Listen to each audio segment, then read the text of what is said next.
Okay.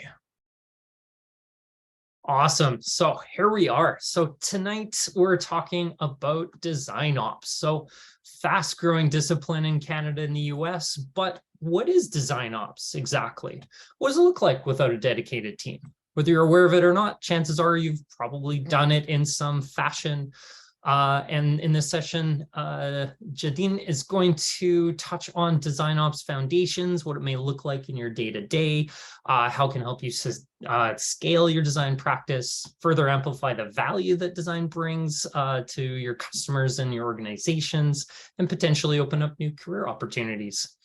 Jadyn Aguilar is a design leader with over 15 years of experience driving design ops, omnichannel design, vision and strategy, digital transformation, establishing quality standards, and building world-class design cultures.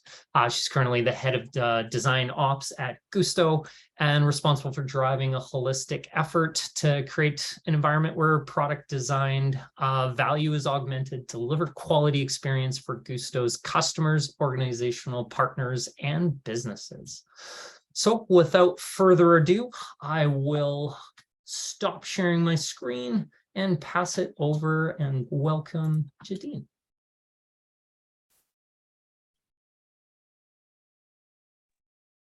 Okay, perfect. Hello.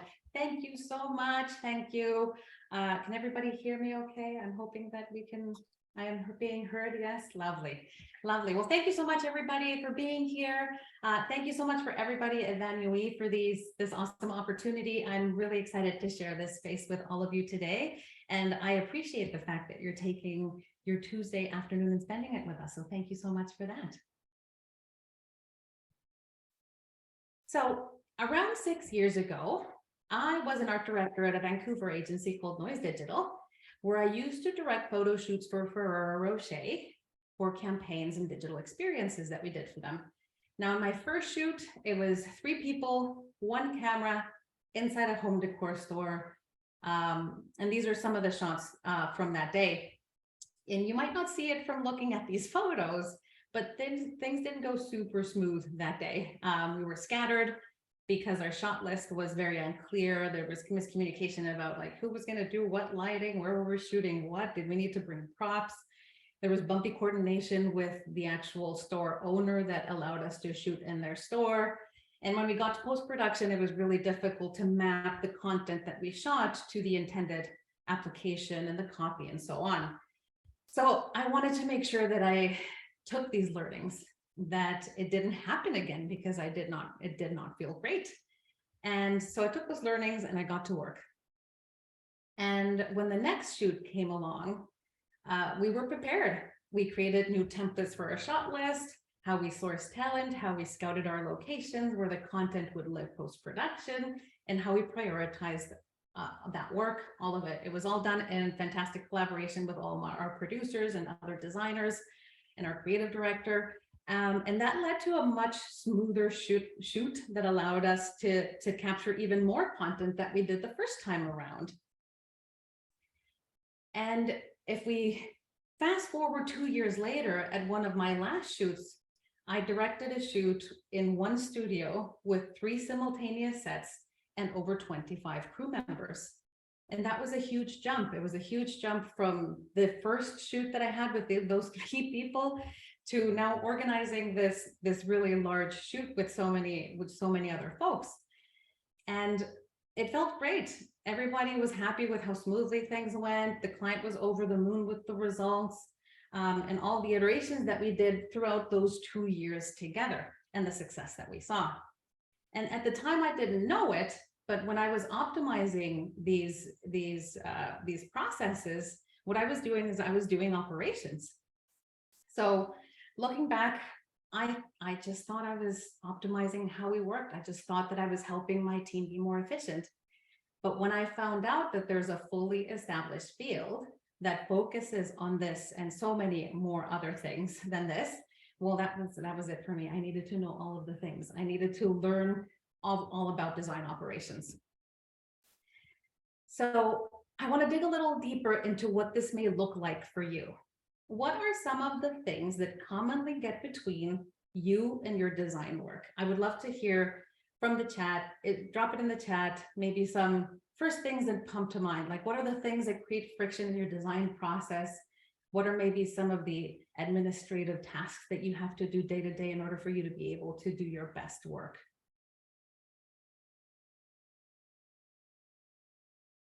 Cue Jeopardy music. Just taking a look at the chat here to see if there's any thoughts.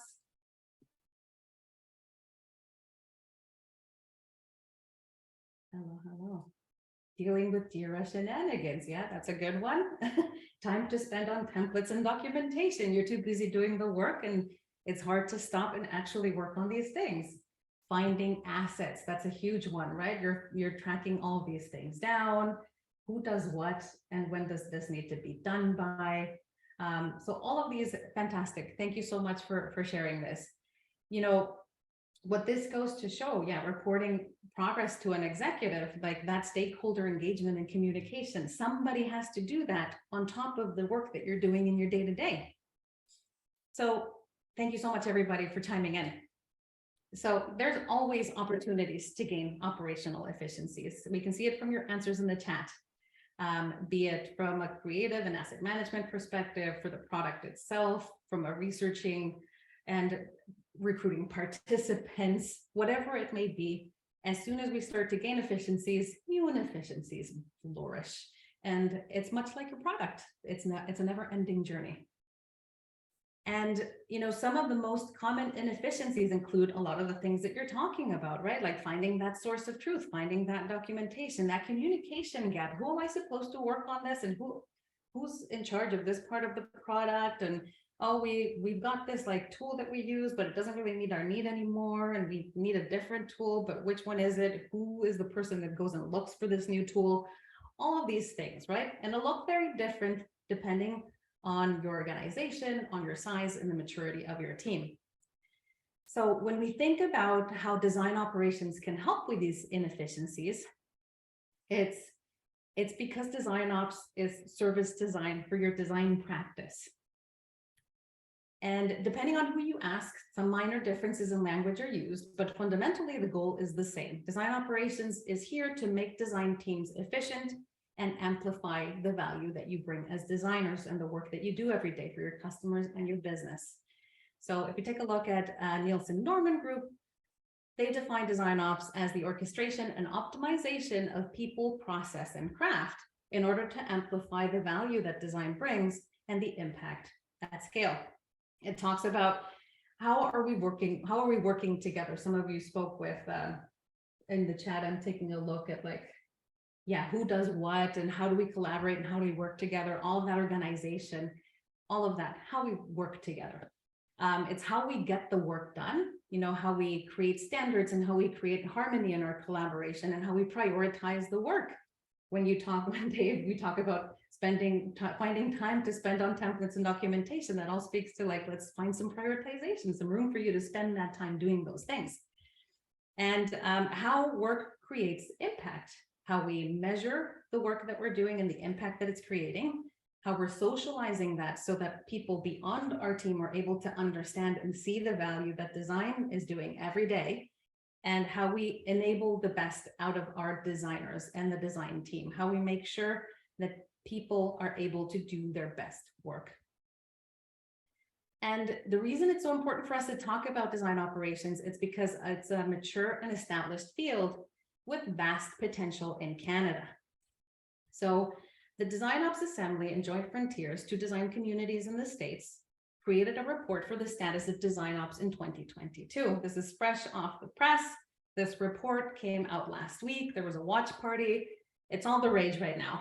And they ran a survey with over 400 participants worldwide from 45 countries and found that DesignOps is growing globally year over year, and with a steady growth in the US and Europe, but also we start to see the numbers rising in other parts of the world as well. And I really want to draw your attention to Canada. Friends, look at us. There's 18 of us. I'm sure that there's more than 18. I know that there's more than 18 because not everybody participated in the survey, but there's so much potential. Even so, if this is just a representation of a percentage of the design operations practitioners, this says a lot. We have the talent, we have the craft maturity, but specialized design ops roles in Canada are still few and far between. Are we doing ourselves a disservice? Are we maybe not advocating so much for the value of the practice? Are we understanding the value that it brings? Do we understand the value that an investment like this makes for an organization? So, and fun fact, I've filled out a few of their surveys throughout the year. I can't remember for certain if I did this, but there's a strong chance that I am one of those 18. So if you're interested in design operations as the next role for you, join me and be a part of this number next year. Anyway, what should this mean for you? My CTA is just to stay curious. Design operations is mature, it's established, and it's showing consistent growth. So large companies are investing more in design operations, and some of the smaller companies are starting to see the value that comes with that and also making investment towards design ops teams. So keep your hand on the pulse of the industry, pay attention to some of the things that are happening, and just take a look at how the practice evolves and the adoption continues to increase. And one of the common questions that I get is, yeah, but like, what do you do? Like, what does it actually look like? And, you know, fair enough. It's when my mom asked me the other day, what is it you do exactly? I'm like, I don't even know where to start. But again, NNG has a really nice high level view of this. It's you know, how we work together, how we're hiring and onboarding, how we're creating career development frameworks and opportunities for our people, how we're establishing rituals and meetings and making sure that we're spending the right amount of time in those collaborative sessions versus in our maker time. Design processes, establishing them and making sure that we've got consistent tools. Asset management, as you called it out in the chat earlier, that's very important. Where is our source of truth? Where do I go to find this thing that I need to do my job? Instead of me having to message a bunch of folks until I actually get there. All of these things are the things that design operations can help with. So one more time, I have one more question for you in the chat, and I promise I will stop asking things. I would love to hear from you in chat. Do any of these practices resonate with your existing efforts or your existing needs, aside from some of the first ones that we heard when we started in the previous question?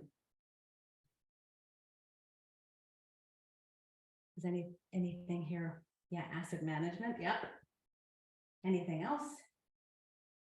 Estimation. Yeah. Oh, the budgeting portion as well is super important. Like, who is keeping track of like all those Figma licenses, right? Somebody's got to do it. Design processes, design systems, research, absolutely. So as we can see, yeah, estimating, yeah, perfect. So as we can see, there's a lot of things here that are very beneficial for us to take a look at it from an operational perspective. That can really help you drive a lot of these things, like driving prioritization for internal design related initiatives. Again, it's going back to it, right? Who's working on these things? So then thank you so much, everybody, for chiming in. So how design ops shows up will depend on the structure, on the maturity, and the size of your organization. It may show up in the form of a role, or it may show up in the form of a position. If we're talking about a role is the relationship that you have with a bit of work that needs to get done. So for instance, if you join a meeting and you say, I'm going to take notes today, you take on the role of a note taker, but it does not mean that you're a full-time note taker and that is what will show up in your performance evaluation. Good at taking notes in meetings. That's not really that's a role that you play, but is it necessarily what you're accountable for as part of your position or your job, what you do every day? And a position is the specialized position that you hold in an organization that comes with a list of responsibilities and skills and qualifications as part of your discipline. And it spans multiple roles, right? So in my position of a design ops practitioner and people leader at Gusto, I also play sometimes the role of a mentor or a coach to some of the designers in the team. Those are roles that I play, but not necessarily what I do day to day. So If you don't have a dedicated team, then you're probably operating in a distributed or a scattered model.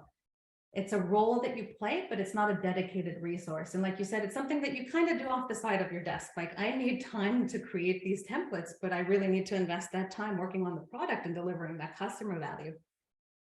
So the benefit of having this distributed role is that you start to build the awareness, you start to establish the practice, you start to deliver and demonstrate the value that operations can bring to design and the org.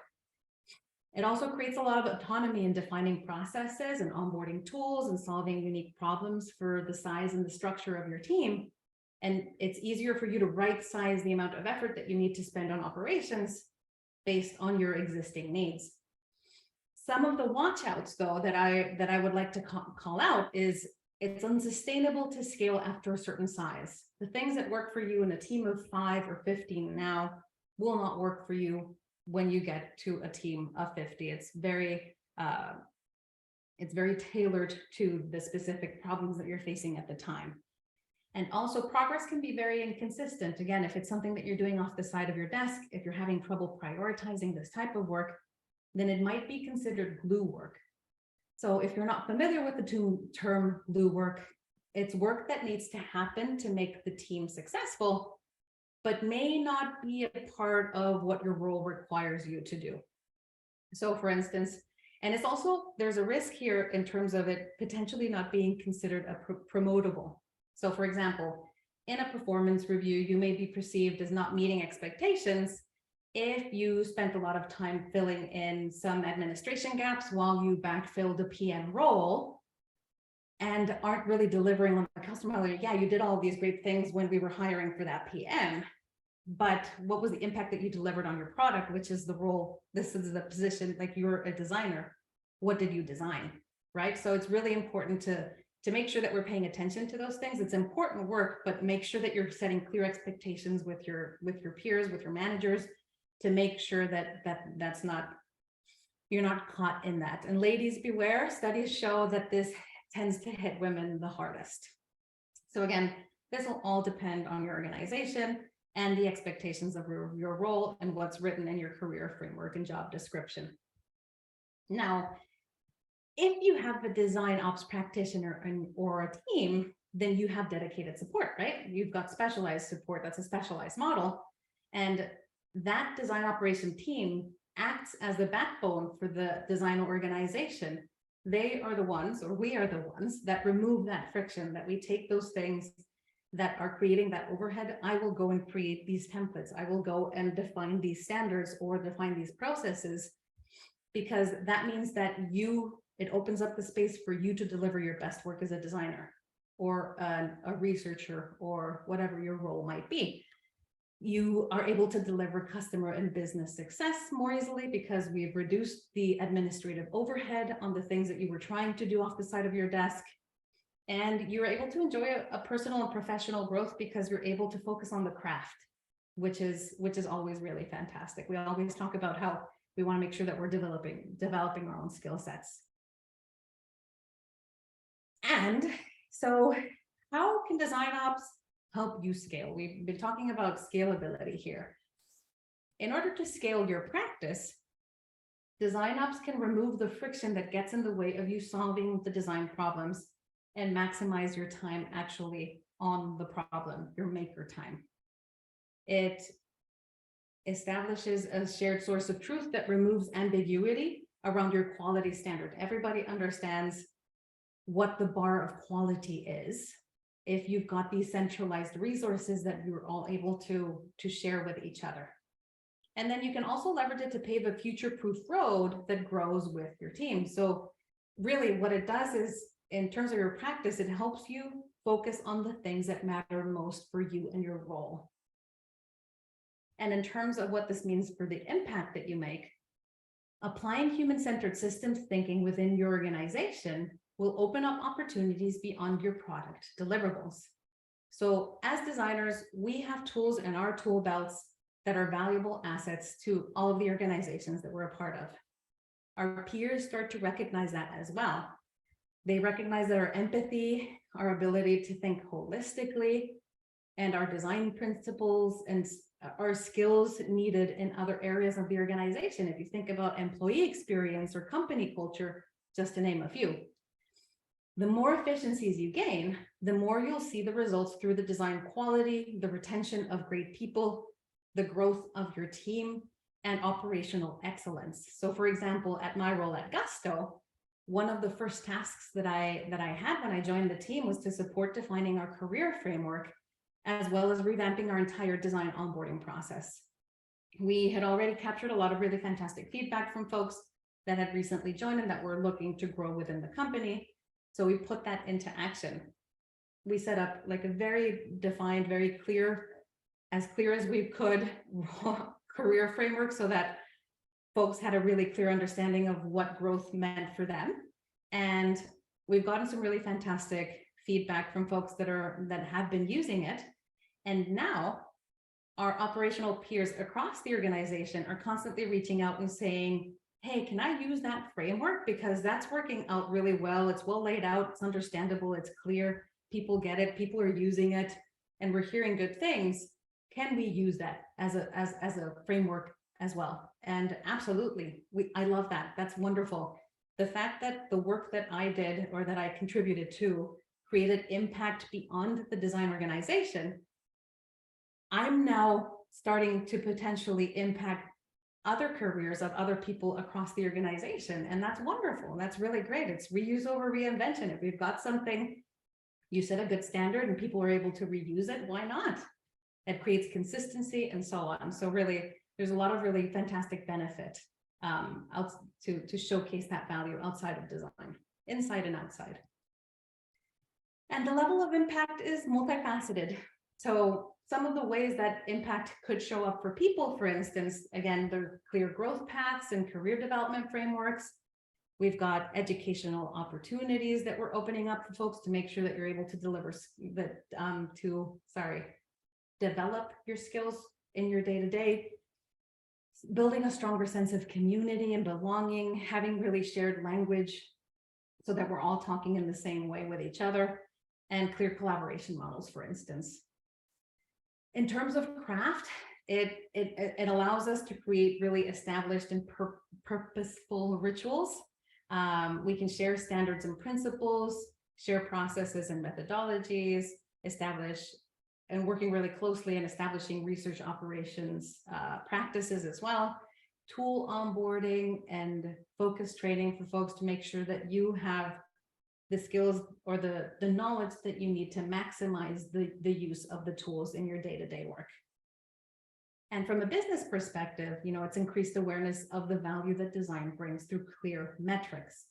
It's organized org-wide operational excellence, shared design expectations across team. All of the teams have a clear understanding of how they will interact with design, and that's really valuable as well. It removes a lot of ambiguity and a lot of what we were chatting about earlier, which was around like not knowing who does what and who do I loop into for what part of the process. It removes a lot of that ambiguity. Budget management, again, really important.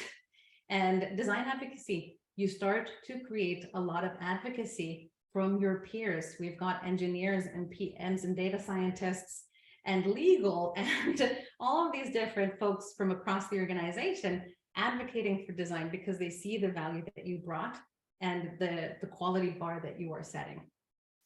So what might this look like professionally for some of us? So for us, this is a very oversimplified career framework. Do not like career path.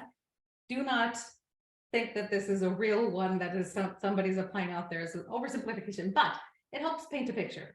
So for the individual contributor, the IC, for this path, you start an entry-level role and you grow into an intermediate, to a senior and a lead, and as you continue to grow in that path, you get to the point where you now start to go into the different leadership tracks, right? So if we think about strategic, product, organizational, and people leadership, we're thinking about design managers, directors of experience design or product design, VPs, chief design officers or experience officers, and so on. Very large strategic organizational impact of design. when we think about craft leadership, we're talking about the lead, the staff, the principal, all of the folks that focus on craft, on the craft itself, but don't necessarily go down the path of being a people leader, but have a strong sense of expertise, right? And then we go into operational leadership, program management, practice leadership, design ops leadership, all the way up to potentially a chief of staff. So to consider the operational path, it's really all about, for all of these, really, it's about the skills that you developed in your own path. So some of the skills required, to be a design ops practitioner include, human-centered systems thinking, very strong relationship and partnership management. We saw it in the chat earlier. How do I communicate with my stakeholders and make sure that I'm providing the right executive summaries? Jack added that in there, I saw. Transformation management, and you're designing teams, you're helping teams through a lot of the change management, all the things that are consistently changing in your organization as you grow, you're helping drive that forward. Program management, people leadership, and so on. And you might be looking at this and you're like, yep, I tick all the boxes. I do all of those things. And that's fantastic. That's really, really fantastic, because those are really important skills to have in the field of design operations. Skills are one thing, but passion is another. Passion is the fuel. So when you consider the impact of being an operational practitioner, think about if you get jazzed about some of these things. Like, are you excited about designing teams and designing systems? Are you excited about the fact that your customer is now your design team? You're designing for designers. You're not designing for the customer anymore, right? Like, your work impacts the customer, of course, but really your primary audience is the people that you're serving in your design organization and your peers outside of that. Defining career frameworks, influencing employee experience and onboarding. And then you work horizontally, right? You're in service of many different teams and many different crafts. So it's also important to consider that kind of horizontal impact that you have. You're optimizing remote and asynchronous collaboration models and stuff, and you're co-creating operational models with so many more peers outside of design as well. So I encourage you to ask yourself, is this something that I'd be passionate about? Is this something that sounds exciting to me? Yes, I light up when I hear all these things and I want to do all of them. I want to be a design ops practitioner. Or, nah, this is not really my thing, but I see the value. I see how this would help me deliver the impact that I would love to deliver if I didn't have to deal with all these administrative tasks. So I understand the value of design ops, and it's not for me, and that's okay. But potentially I could instead be an advocate for the practice or support one of my peers that's going down this path. So what do we do with this? You've heard me nerd out about design operations for the last 27 minutes. What now? What can you do with this information? Well, I've got 3 takeaways for you. Stay curious about the practice. In the time we spent here today, we only scratched the surface and did not get anywhere into the nitty-gritty of all of the juicy bits inside of design ops and the problems that we solve. Pay attention to the purpose, the craft, the impact, the metrics, all of it. Pay attention to what's happening in the industry, because more likely you're going to start to see more and more of this as potentially, hopefully, adoption continues to increase in Canada. The next thing that I want to leave you with is consider the role of design ops in scaling your practice. Think about what is the role that design operation plays in your day-to-day as an individual contributor. What are the common pain points that you identify, and can you start potentially moving some levers? So I'm ESL, so I can't remember how to pronounce that word. Levers, I think, in your day-to-day. And what are small iterations that you can make to make it better tomorrow or next week? As a leader, what other operational opportunities have you identified to ensure that you're building the right environment for your team to do their best quality work? Career frameworks, tool evaluation, new processes, strengthening those partnerships and creating a great culture and community. And potentially as a future design ops practitioner, what types of operational opportunities can you start to impact now? Or maybe you're just an advocate, maybe none of these, and you just want to be an advocate, and that's okay too. And the last thing that I want to leave you with is wherever it is that you land after the first two, if you decide that there are small things that you can put into action, make a plan, define your measure of success, and get to work with your partners. And you can either do it as an advocate and advocating for the practice, or as part of a role that you play as an extension of your position. And if you don't know where to start with the stuff that you know is the most important for your business. That's the easiest way to get started. Start small, start somewhere, just start, measure your impact, and bring a partner along. That's one of the key things about design operations, is that it is most successful when you bring other people along for the journey.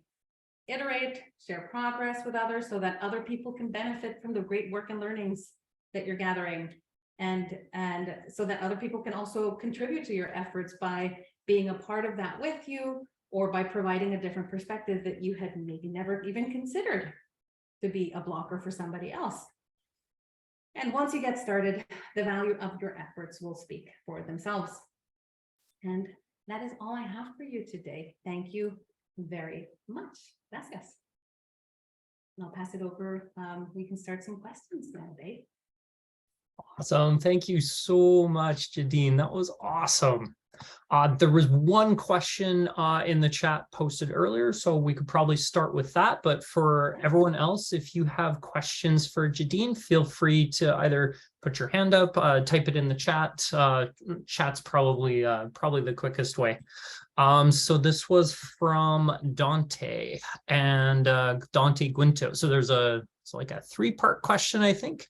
So it was talking about or asking about how long did it take you to revamp and relaunch the growth framework, and also for the onboarding process. So more about like how long and probably how much effort as well in terms of calendar time versus hours and that sort of thing.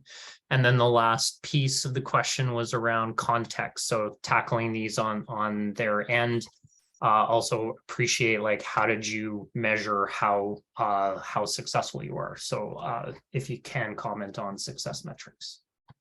Fantastic. Okay, lovely. So the first one was around the time for the career framework, and I want to make sure that I capture it all. Don't miss Yeah. it. I'll start there with the career framework and the onboarding process. Perfect. So it'll depend on where you are, essentially. Like when I first joined Gusto, and it was the same when I was at Best Buy Canada, we had a lot of really great data points that we could use and that we could leverage to help us inform the next iteration of it. So there was something already there.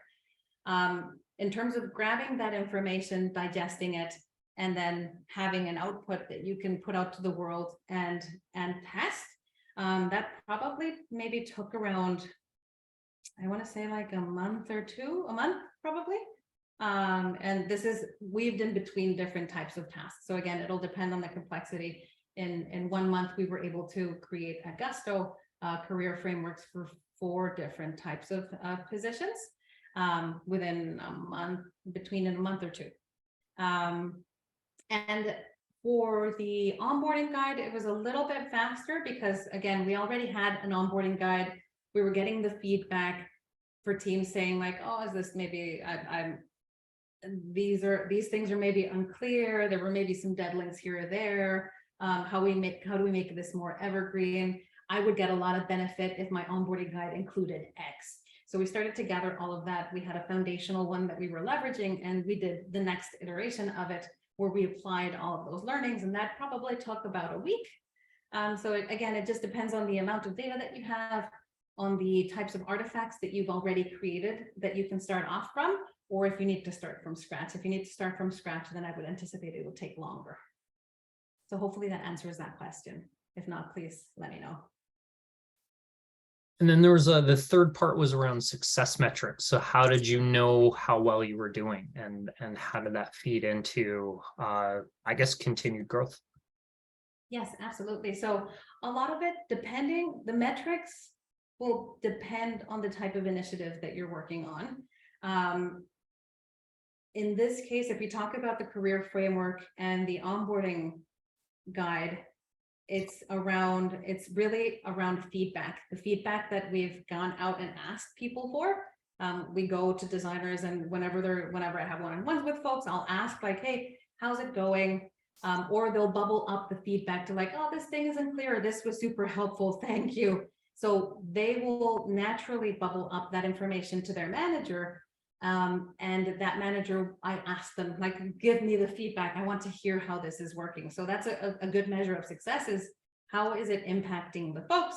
And is there an improved or is there an improvement there? And we can also see it through employee engagement surveys, where we ask these type of questions, and we're able to take a look at that data every time that we have one of these surveys, and compare the data from one to the other. Did we see an increase in terms of, I have a clear understanding of what my growth at this organization looks like. So we look at those data points as well. Hope that answers the question as well. So I think so. Got a new question coming up. So this is from iPhone. Their name is iPhone. So what's the best practice for tackling ad hoc design requirements in a DesignOps framework? So many designers in the team are puzzled on this.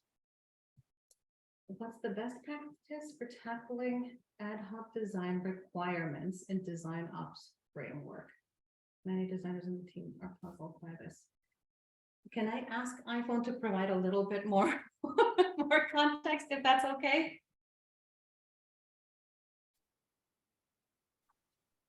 That's something that somebody feels comfortable.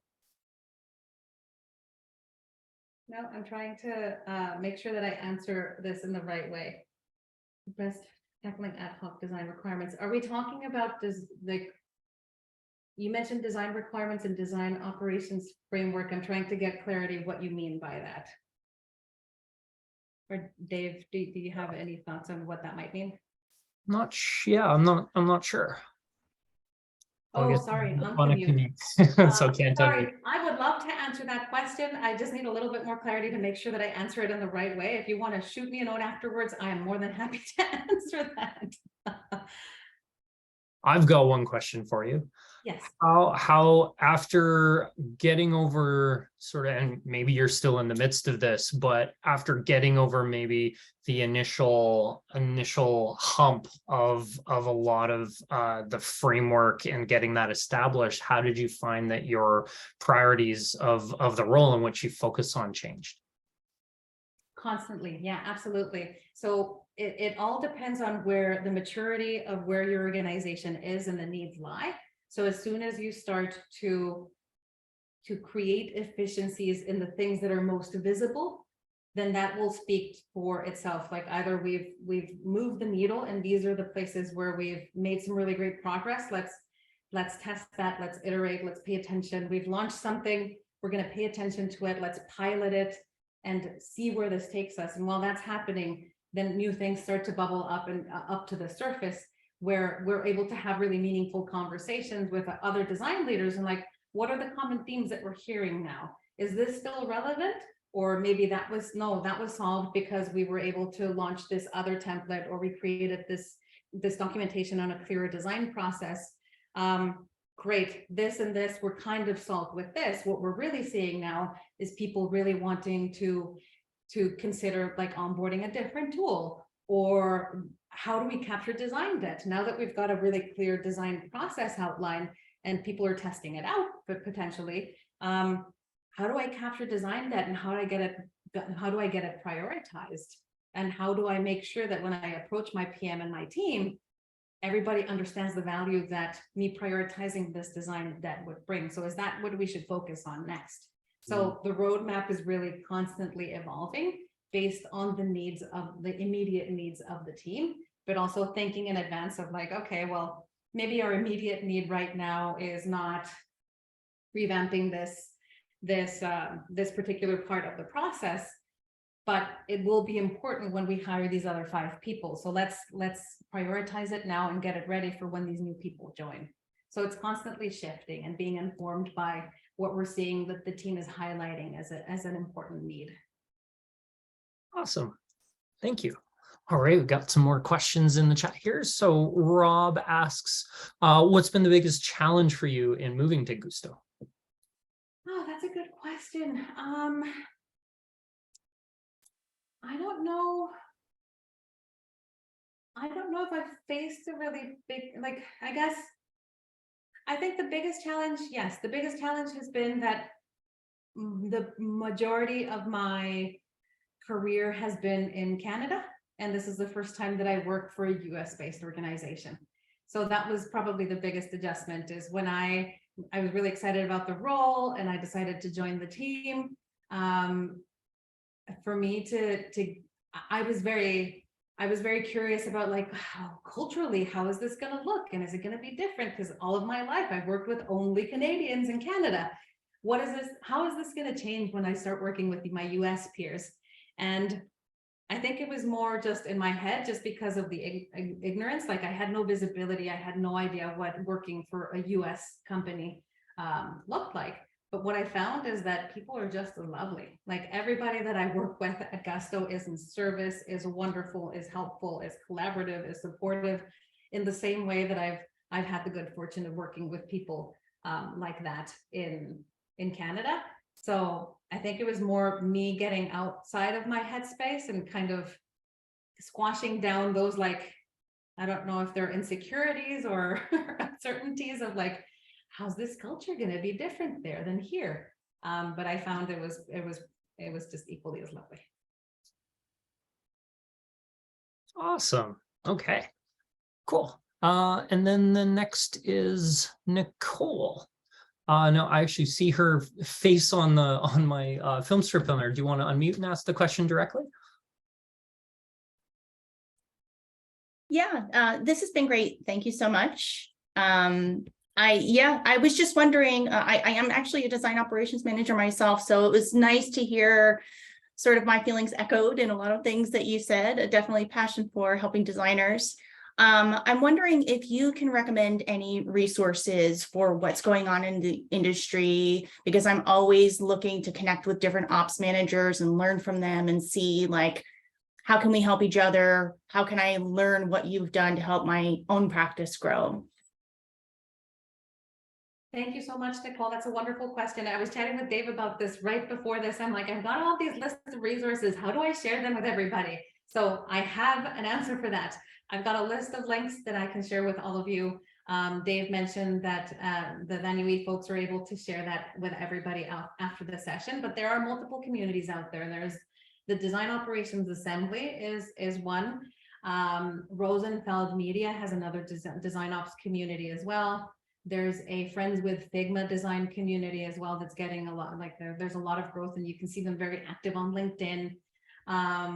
So there's a lot of active communities on design operations that are doing some really fantastic work. And the Design Ops Assembly is the one that did that report. So that report is wonderful. Like, I highly recommend that anybody that's interested to see how the practice has evolved, go check that report out, because it's delicious. Like, you see the data and you're like, like, it is so good. Like, I don't know if you also, like, your mouth waters when you see, like, really, right? Yeah, I see you nodding, Nicole. It's so good. Yeah, see, Jennifer gets it too.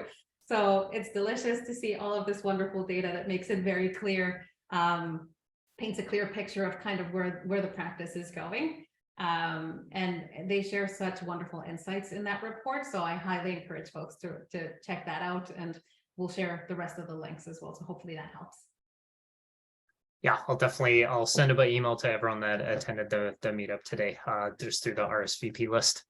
Awesome. So the next one is from Gramrit. Do you want, if you're available, do you want to unmute and ask your question directly, or else I can ask on your behalf? No, I can definitely ask for myself. Hi, Gramrit. Hey, Jadyn, nice to see you, and thank you Nice for to see you doing too. this. Thanks for coming. Yeah, I think I have more question about, are there any tips and tricks you would recommend when working with teams in different time zones, cultural differences, and ways of working with design operations. And I think now you're working for an American company that might be more apparent because a lot of the American companies are working with different time zones and different cultures. So if there are any tips and tricks that you would like to share, that would be amazing.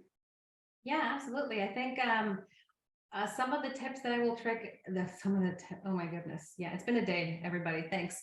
Some of the tips that I can recommend, they're more kind of like self-organization tips more than anything. And it's all around the settings what you set up in like your email. So for instance, in my email, I've got all the time zones linked out in my calendar. So they're always there. So whenever I'm trying to schedule something, I can always see that if this person's in Florida, I want to make sure that I'm scheduling it within the block of time that I know that they're online.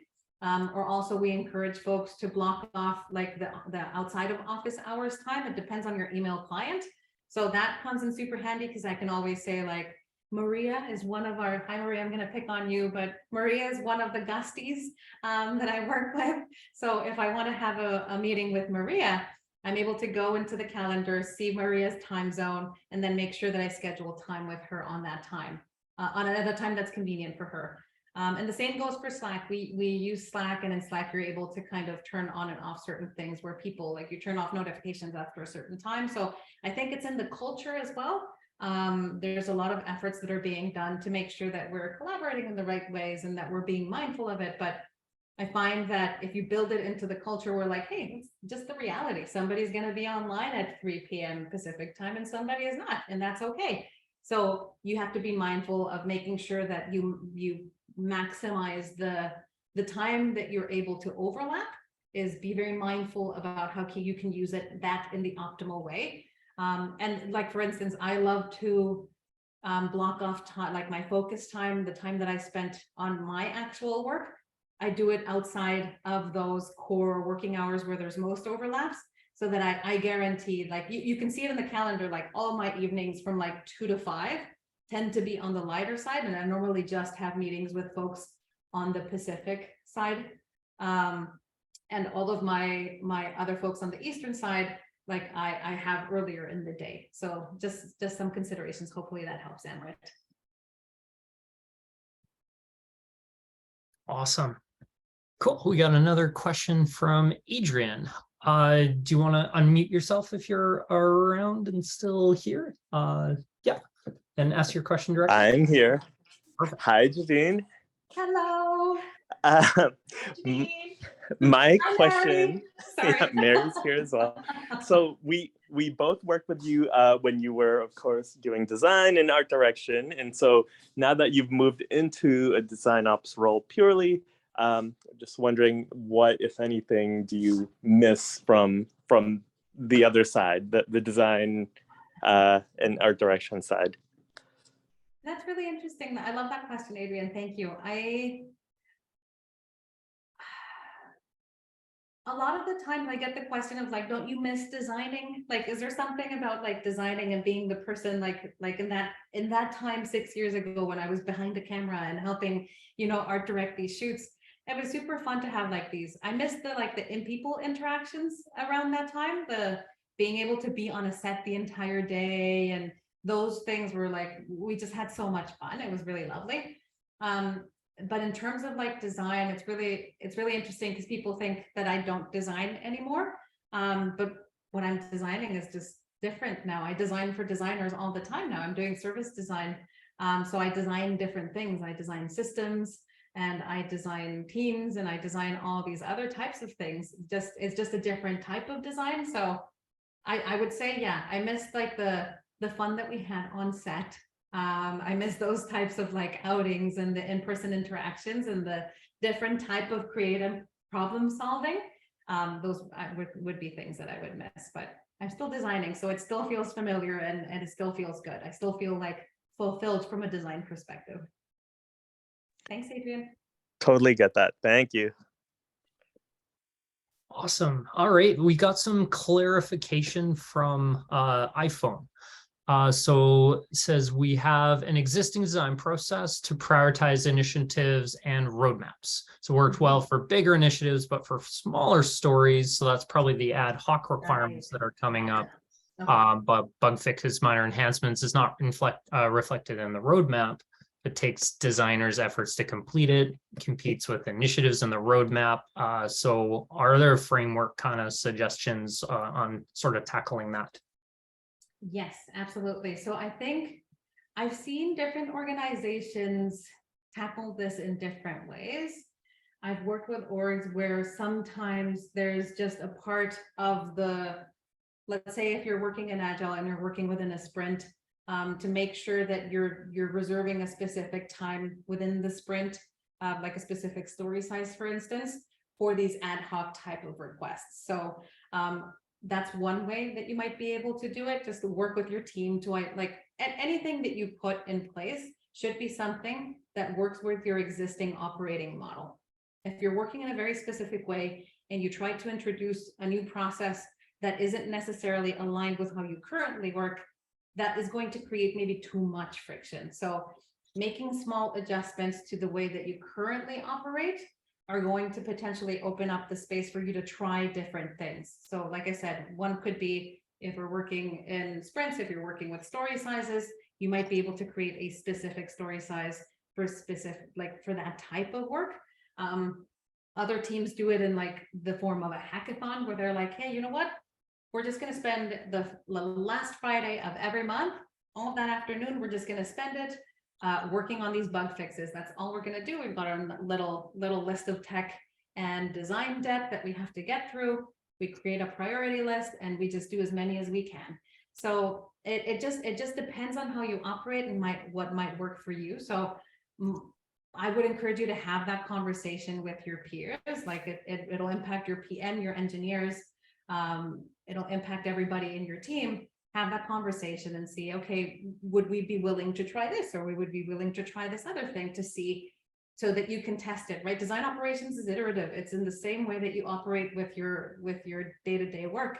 You try something small, you see if it works, and then you go from there, right? So hopefully that helps. And thank you so much for adding the clarity. I appreciate it.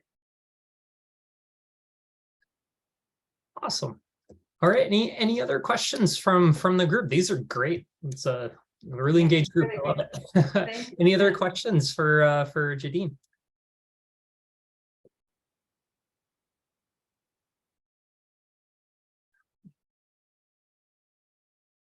Going once, going twice. All right, well, I'd like to thank you so much for the awesome chat and for answering all these questions. I really enjoyed it. Thank you so much. I really appreciate all of you for being here and sharing so many wonderful questions. Thank you so much. Awesome. So like I said, we'll be sending out some messages from so I'll send out a message with the resource list that Jadyn has put together, as well as the link to our recording today, in case you missed something and wanted to revisit it and that sort of thing. It'll be on our YouTube channel. And yeah, thanks again for supporting VanuE, and hope to see you at future events. Thank you so much, and we'll see you on LinkedIn too. Awesome. Sounds good. Bye. Have a great evening. All right. Bye, everyone.